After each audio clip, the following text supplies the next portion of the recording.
अच्छा। अब ये पहले ज़ोडिक साइन के बाद हम अगर दूसरे बुर्ज की तरफ बढ़े तो अगला जो ज़ोडिक साइन है वो फिर बनता है कैंसर बुर्ज सरतान। ठीक है।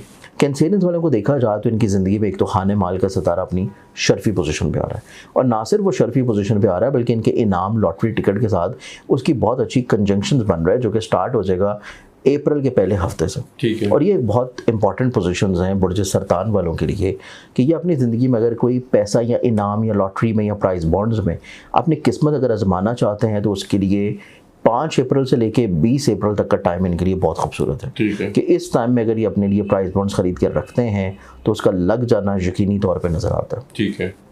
इसके अलावा 15 तारीख से लेके 30 अप्रैल तक का जो टाइम है बुर्ज सरतान वालों के लिए वो इस एतबार से बहुत अच्छा है कि इनकी किसी जगह के ऊपर कोई पैसे स्टक हैं, कोई डूबे हुए हैं, फंसे हुए हैं, तो वहाँ से भी तकाजा करने से इनको पैसे निस्बतन मुतवक्का तौर पे मिल सकता है। ठीक है। तो ये चीज़ भी हमारे पास बुर्ज सरतान के एतबार से बड़ी खूबसूरत है। ठीक है। तो ये 2 बुरूज जिसमें टॉरस और कैंसर, ये तो है मंथ ऑफ अप्रैल के वो खुशनसीब बुरूज की जिनकी ज़िंदगी में प्राइस बॉन्ड्स की शक्ल में भी और किसी जगह पे फंसे हुए पैसे